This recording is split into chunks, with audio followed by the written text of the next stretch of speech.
Tá gravando? Acho que tá gravando. Olá, pessoas, tudo bem com vocês? Espero que esteja muito bem. Eu sou o Rodrigo Carvalho e sejam muito bem-vindos ao Engenharia de Garagem. No vídeo de hoje, vamos ver como foi implementado um controle PID para controlar um tacômetro de moto. E roda a vinheta. Produção, o que a gente põe nessa vinheta? Já sei. A gente podia colocar um monte de integral e derivada fazendo racha de moto. Ia ficar legal.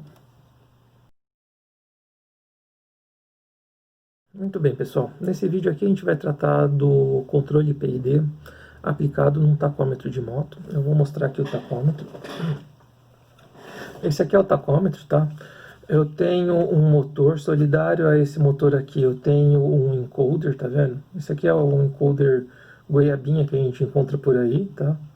Esse meu disco aqui ele vem com 20 furos, então eu tenho 20 furos para cada rotação. E ele encaixa aqui no meu tacômetro. Então, conforme esse cara gira aqui, né? Gira lá. Muito bem. O programa em si é bem tranquilo, não tem grandes dificuldades na implementação dele. É bem matemática simples, não tem grandes segredos. O grande segredo do projeto está na definição dos ganhos, né, e entender o que é cada coisa dentro de um sistema PID. O que é ganho proporcional, o que é ganho integral, o que é o ganho derivativo. O que cada um deles representa no teu sistema. Tá? Tá. Então eu vou agora dar uma introdução matemática desse negócio, né, para a gente poder pegar e compreender a função dele dentro do controle PID. Muito bem, pessoal. Vamos pegar e ver um pouquinho de conceito aqui de matemática primeiro, para explicar como funciona esse negócio aqui do controlador PID. Bem, o sistema PID normalmente, ou um sistema controlado com realimentação, né? Um sistema com realimentação normalmente ele funciona como? Eu vou ter o meu sinal que vai entrar, este sinal vai ser somado, ou na verdade subtraído do meu sinal de controle, que é o sinal que eu estou mostrando no final. Vai acontecer alguma coisa no meu sistema, aqui, né? Ele vai gerar uma resposta aqui no meu sinal. Essa resposta aqui que ele gera, que é a resposta já com a amostrada, né? Que é a amostragem. Ela vai retornar para cá e vai ser inserido, vai ser subtraída daqui. Aqui vai vir um negócio chamado erro. Esse erro ele vai ser tratado aqui. O que é esse erro, a grosso modo? É a diferença que eu tenho entre o sinal que eu quero e o sinal que eu estou tendo. Ou seja, eu quero 10. Eu tenho aqui na minha saída 7. Que foi o que eu mostrei. Quanto que é meu erro? 3. Tá? Isso que é o sinal de erro aqui que a gente está falando. Muito bem. Tendo em vista que o sistema funciona assim, a gente consegue colocar 3 tipos de controle nele, que é um negócio chamado controle proporcional, o integral e o derivativo. Eu vou mostrar muito superficialmente, mas extremamente superficialmente, o que é uma integral e o que é uma derivada, para pelo menos dar um pouco de fundamento em como esse negócio funciona matematicamente, tá? Porque se eu só falar aqui vai um ganho PI, aqui vai um ganho integral, aqui vai um ganho diferencial e aqui vai um ganho proporcional, não vai ficar claro. Então, eu vou ter que entrar muito superficialmente e põe superficialmente nesse assunto do que é integral e do que é diferencial, tá? Então, vamos lá. O ganho, a diferencial, né, ou derivada, né, o que ela é? Ela é basicamente uma medição de variação. Tá? Como assim uma medição de variação? Vamos supor que eu tenho uma lata aqui. e aqui dentro está caindo água, né? E aí, a partir do momento que começou a cair água, eu começo a contar o tempo. Tá? E aí, por exemplo, passou 1 minuto, aqui colocou 1 litro. Então, quanto que foi minha variação aqui? Foi 1 litro por minuto, né? Se eu pegar, esperar 2 minutos aqui, eu ver o total que vai dar aqui, vai dar 2 litros, eu vou chegar em 1 litro por minuto, porque caiu 2 litros em 2 minutos, dá 1 litro por minuto. Isso é a variação. Tá? Meu 1 aqui, ele está parecendo com ele, mas isso aqui é um 1, tá? Muito bem, então eu cheguei em 1 litro por minuto. Isso é uma variação.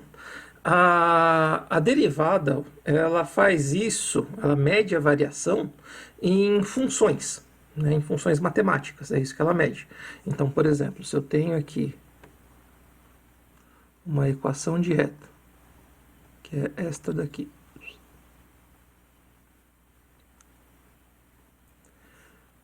Aqui tem 1, e aqui tem 1, aqui tem 2, e aqui tem 2, aqui tem 3 e aqui tem 3. Essa daqui, aqui eu tenho x, aqui eu tenho y. Tá? Para quem não lembra, a equação de reta é essa daqui. Ax mais b igual a f de x.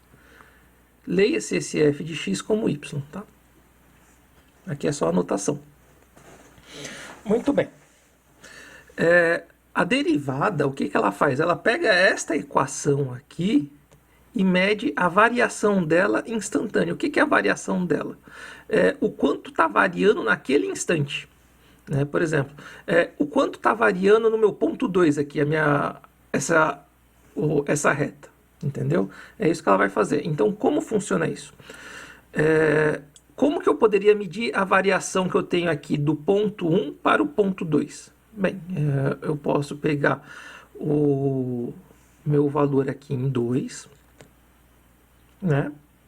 Menos o 1, né? Que eu estou fazendo eu quero saber o quanto isso está variando, né? Então eu tenho que ver o quanto que eu tenho no 2, o quanto que eu tenho em 1, e eu vou dividir pelo meu intervalo aqui, certo?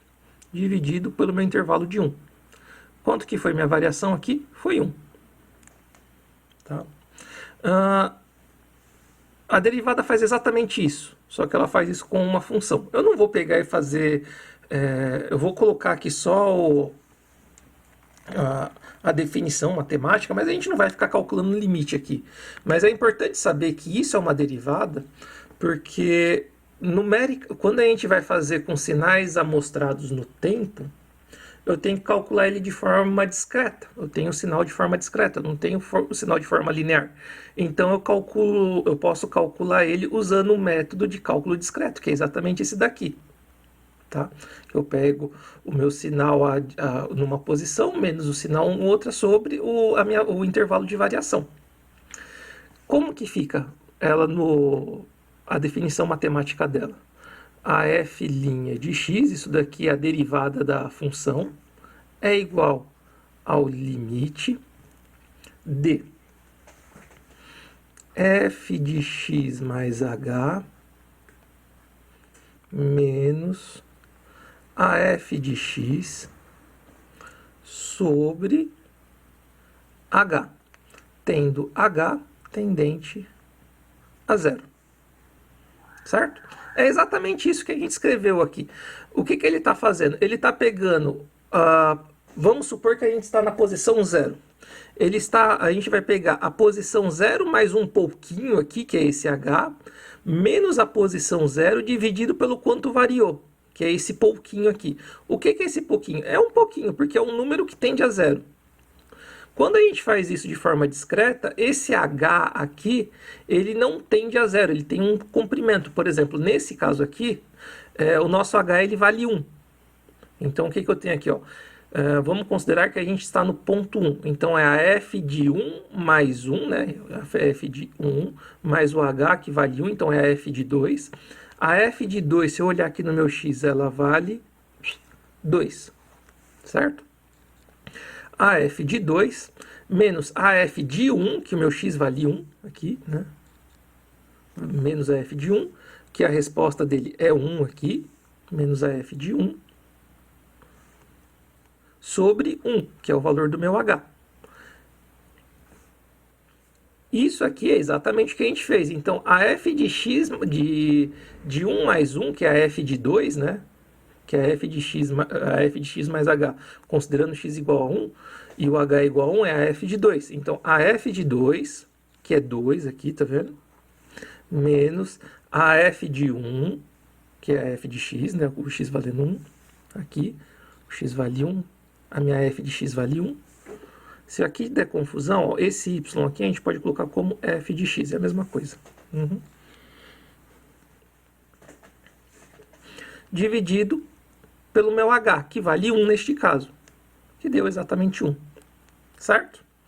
Isso é uma diferencial, ela mede variação das coisas. Aqui, a gente está medindo a variação de uma função, de uma função de primeiro grau. Ele vai retornar 1. O que é esse 1 aqui na nossa função de primeiro grau? É o termo do A aqui. Tá?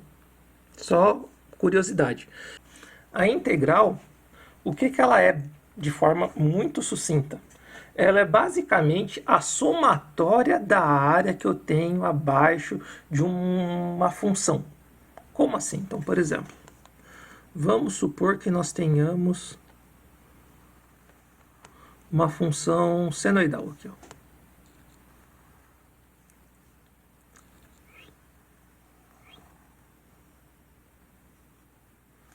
Essa aqui é uma função senoide. Senoide? Sim, uma função senoidal. Seno de x. Tá? Se ela fosse uma função cossenoidal, ela ia começar aqui no máximo já. Só isso que diferencia. Tá.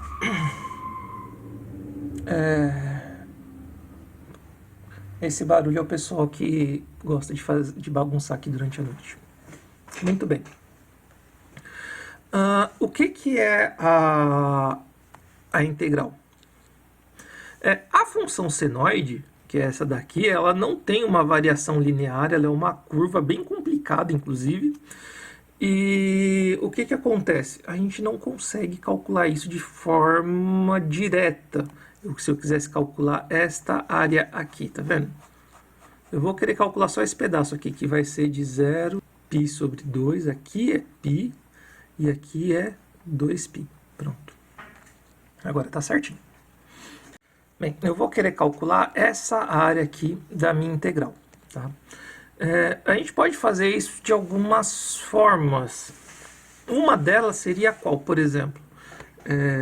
Eu vou ampliar esse pedaço aqui só para a gente poder enxergar. Deixa eu pegar ele aqui.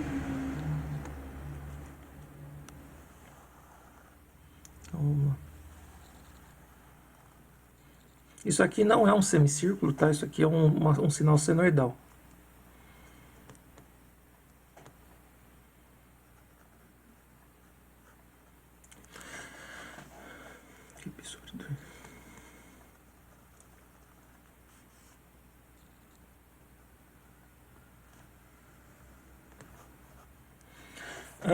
Como que a gente poderia fazer isso daqui? Uma forma simples é o quê? Eu pegar pequenos intervalos aqui. Então, por exemplo, eu vou pegar este intervalinho aqui e vou definir um retângulo aqui. E aí eu calculo toda esta área. Vai dar um erro? Vai dar um errozinho, mas dá pra gente fazer. O que eu faço depois? Eu avanço mais um pouquinho aqui e calculo mais eu levanto um outro retângulo e calculo essa área. E vou fazendo isso daqui. Percebe que a gente consegue calcular essa área de forma aproximada? Levantando vários retângulos aqui e somando a área deles. O que vai acontecer? Eu vou ter este erro aqui para fora, mas ele vai ser bem aproximado. Qual que é uma forma da gente pegar e diminuir esse erro? É eu diminuindo a largura do meu retângulo aqui embaixo, não é? Se eu pegar e fazer esse retângulo bem pequenininho, o meu erro aqui em cima ele vai ser bem pequenininho, né? Mesmo pequeno, o que vai acontecer?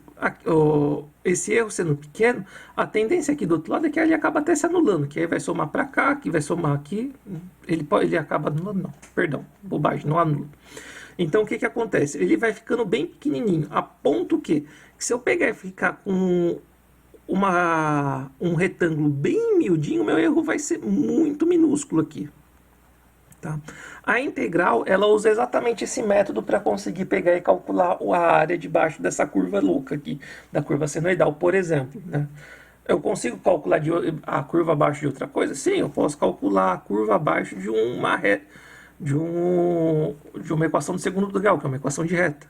Da mesma forma, eu vou levantando retângulos aqui e vou somando eles.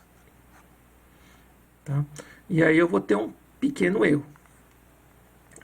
Aí a gente vai diminuir o erro como? Diminuindo essa largura desse retângulo. Muito bem. A definição matemática da integral, só para deixar para constar aqui, ela vai ser o quê? Ela vai ser o limite da somatória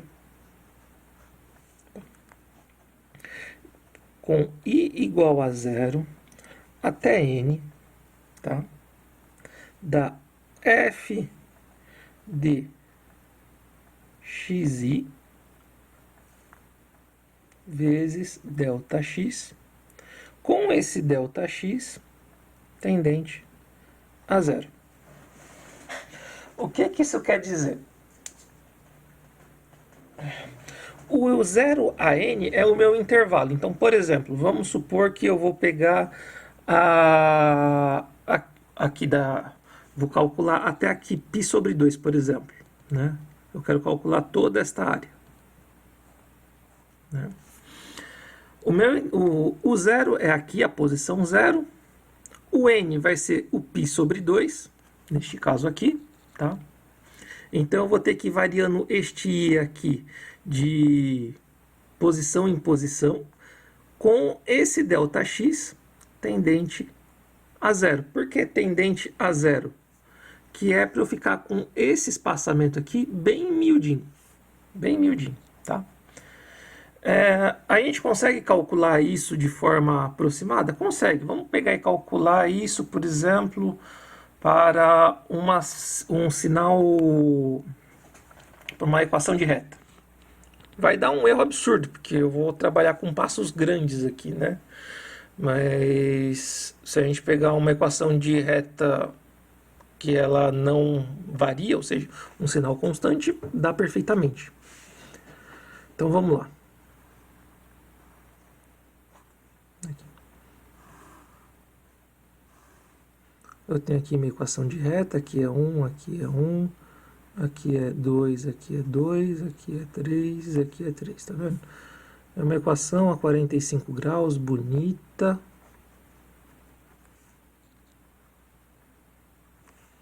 Muito bem.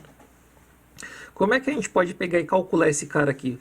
O nosso ΔX, neste caso aqui, ele não vai tender a zero, ele vai ter um ΔX de tamanho definido, porque a gente está trabalhando com sinais discretos. Então, o nosso ΔX aqui será igual a 1. Tá? Muito bem. Como que vai ser aqui? Eu vou pegar a f de xi, ou seja, f de x0, é quanto? É 0, vezes o meu ΔX. Quanto é meu ΔX? 1. Muito bem. Mais o quê? A f de x1, que é esse aqui, quanto que ela vale? Ela vale 1. Mais 1 vezes 1. Muito bem. Depois vai ser a f de x2, que é 2. Então, 2 vezes o ΔX, que é 1. Depois eu vou pegar a f de x3, que é 3. Vezes o ΔX, que é 1. Muito bem, agora a gente soma todo esse negócio. Aqui é 0, isso aqui dá 1, isso aqui dá 2, isso aqui dá 3. O resultado é 6. Aí você vai falar, pô, tá errado, o erro tá gigantesco. Sim, tá gigantesco, porque ó, Aqui a gente está com esse retângulo. Aqui eu estou com um retângulo um pouco menor. Tá vendo? Mas aqui eu tenho metade, meio a meio de erro. Aqui o meu erro ele já diminuiu um pouco. Aqui ele está um pouco menor, mas ainda é um baita erro. Né? Muito bem. Ele deu 6. Quanto que tinha que dar essa área aqui? Isso aqui é um triângulo retângulo que eu tenho base 3 e altura 3. Né? A matemática diz que a área de um triângulo retângulo é a base vezes a altura sobre 2. Que neste caso aqui ela seria 3 vezes 3 sobre 2, que dá 4,5. Eu cheguei num erro aqui de 1,5. Só que o que acontece? Se eu começasse a diminuir cada vez mais esse meu intervalo aqui, né, esse meu ΔX, ele ia ficar menor. Quer ver? Vamos pegar e trabalhar aqui agora com ΔX de meio, plus 5,25. Tá vendo como o meu erro já diminuiu? Então, é isso que acontece. Quanto menor o meu ΔX, menor esse erro aqui que eu vou acumulando. Vamos agora, então, entender isso aplicado ao sistema. Né? Eu expliquei aqui que a diferencial, ela mede diferenças, né? Ela mede variações. É isso que ela faz. A integral, ela soma áreas, né? E o proporcional, o que ele faz? Ele literalmente só multiplica. É um multiplicador, isso que é o proporcional. Né? Como que a gente vai modelar então o nosso sistema usando essas propriedades que eu apresentei aqui? Vamos lá.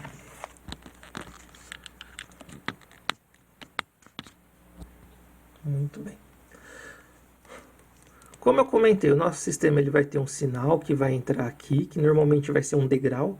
O que é um degrau? O degrau é eu tô com o meu sistema parado, eu mando um sinal para ele que eu falo, eu quero que você se desloca para a posição 10. Tá? Isso que é um degrau. Aqui vai entrar meu sinal. Aqui eu vou ter meu subtrator, meu bloco subtrator. Aqui vai sair o meu sinal de erro. Né? Esse meu sinal de erro vai acontecer 3 coisas com ele. Ele vai passar pelo um bloco KP, que é um ganho proporcional. Ele vai passar por um bloco integral, que é o que? É um KI vezes a integral do E de T dt, que é o que? É a integral do meu sinal de erro, vezes um ganho, o meu KI, que é o ganho integral. E ele vai passar também por um KD, que é um ganho diferencial, vezes a diferencial do erro de T dt. Tá? Muito bem.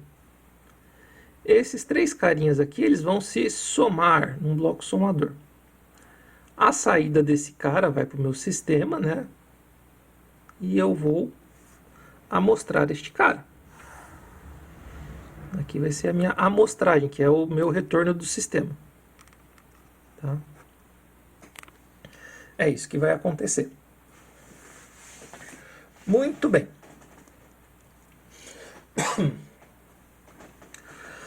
O que vai acontecer aqui? Este cara aqui, ele vai pegar... Eu vou pegar e tratar eles por partes aqui. O KP, ele vai fazer o quê? Supondo que entrou 10 aqui no meu, como eu falei, né? Eu pedi 10. Ele vai ver lá. O meu erro aqui, vamos supor que seja 7. Né? O meu erro não, o meu apontamento aqui, perdão. O sinal que o valor que o sistema está me apontando de posição. Eu pedi a posição 10, posição modo de dizer, né? Mas enfim, eu pedi a posição 10, ele me entregou a posição 7 aqui. O meu erro é de quanto aqui? Vai ser de 10 menos 7, que é igual a 3. Esse é meu erro. O que ele vai fazer? Ele vai falar, ótimo, seu erro é de 3, eu tenho que pegar e aumentar a potência do sinal, digamos assim, né? Por exemplo, pode ser amplitude, o valor PWM, né? Mas entenda como eu tenho que pegar, aumentar a intensidade do sinal, digamos, de forma de forma didática. Eu estou pegando, deixando meu sinal, entre aspas, mais forte, né? O sinal de saída. Eu vou pegar esse sinal 3 e vou multiplicar ele por um valor. Por exemplo, o meu ganho proporcional é ganho de 2. Muito bem. Então ele vai jogar 6 aqui na saída e ver como esse sistema responde. Aqui eu vou ter o meu sistema, tá? O que o integral vai fazer? Ele vai pegar, ele vai medindo o quanto que está dando de erro ao longo do tempo. Então, por exemplo, o que é medindo o erro ao longo do tempo? Eu comecei, por exemplo, logo que entrou aqui, o meu erro, quanto que ele era? Aqui eu estava pedindo 10, isso aqui estava na posição 0, então o primeiro foi erro 10, por exemplo. Aí depois, na segunda leitura, né, que a gente pode fazer, vamos pegar e colocar isso em ciclos de leitura. Quando a gente está trabalhando num sistema analógico, isso é dinâmico. Na próxima leitura, ele pode ter lido o erro, ele pode ter baixado para 8, depois para 6, 5 e 3, como a gente está agora, tá? O que ele vai fazer aqui? Ele vai pegando, ele vai medindo, somando esse erro aqui ao longo do tempo, né? Tá vendo que o erro aqui ele está diminuindo. Ele vai somando este erro aqui e vai multiplicar por um ganho. Para quê? Para ele pegar o teu sistema, tentar estabilizar. Então o que acontece? Por exemplo aqui, quando eu tenho um KP muito alto, só para a gente entender. Deixa eu colocar aqui ao lado. Quando a gente tem um KP muito alto, a tendência do nosso sinal é ele fazer isso daqui, ó.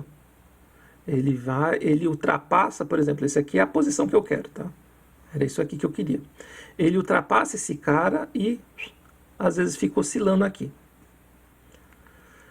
O que acontece? O integral ele vai somando esse erro aqui, né? Eventualmente aqui esse erro ele pode ficar negativo. Então, por exemplo, ele ficou um erro menos 5, ele vai somando esse cara aqui e vai pegando e vai ajustando de tal forma que este cara aqui, quando eu pegar e aplicar o sinal nele, a integral, né? O ganho integral, de tal forma que a hora que eu aplicar o ganho integral nele, a tendência dele é fazer o quê? Ao longo do tempo, isso no infinito, estabilizar e tentar zerar. É isso que ele vai tentar fazer. Eu defini minha posição aqui. É tentar zerar esse erro estacionário que eu tenho aqui, tá vendo? Que ele fica oscilando. Se eu não tiver um ganho integral aqui, a tendência é ele ficar oscilando. O ganho integral, ele tenta tirar essa oscilação aqui, tá? Muito bem. O diferencial aqui, como a gente estava falando, o que ele faz? Ele pega e mede variação instantânea do sistema, né? Então, o que está acontecendo aqui com o nosso erro aqui? Aqui eu tive uma... Opa, deixa eu colocar ele aqui, posicionar. Aqui eu tive uma baita de uma variação, né? Ao longo do tempo. Então, foi de 10 para 8, variou 2. De 8 para 6, variou 2. Aqui variou 1. E aqui variou 2. Essa aqui foram as variações que eu fui tendo no meu erro. Tá vendo? Ele vai medindo essas variações aqui. E qual que é o objetivo dele? É ele medir a variação para saber, a próxima posição, a tendência de variação dela, provavelmente aqui pode ser 2. Tá vendo? Ou 1,5. Com isso, ele se antecipa a essas flutuações aqui e deixa o sistema mais amortecido. É isso que ele faz, o diferencial. Tá bom? Quando eu aplico esses 3 caras aqui no meu sinal, normalmente a tendência dele é fazer o quê? Né?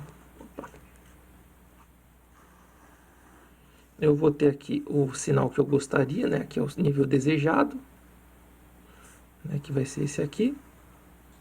O meu sinal ele vai fazer o quê? Ele vai vir, eventualmente... Ele pode vir e ultrapassar esse overshoot aqui. Ele vai depender normalmente do KP, tá? Normalmente ele depende do KP. Ele pode vir dar esse overshoot aqui. Aí eu vou ter uma oscilação, 2 e meu sinal já estabiliza aqui. Normalmente é assim que ele vai funcionar. Eu vou ter uma estabilização, outra e ele estabiliza. Se a gente der um zoom muito grande aqui nesse pedacinho, a gente vai ver que o meu sinal, só apontar aqui embaixo, ele vai ter o que? Eu vou ter o meu nível desejado aqui, e aqui eu vou ter o meu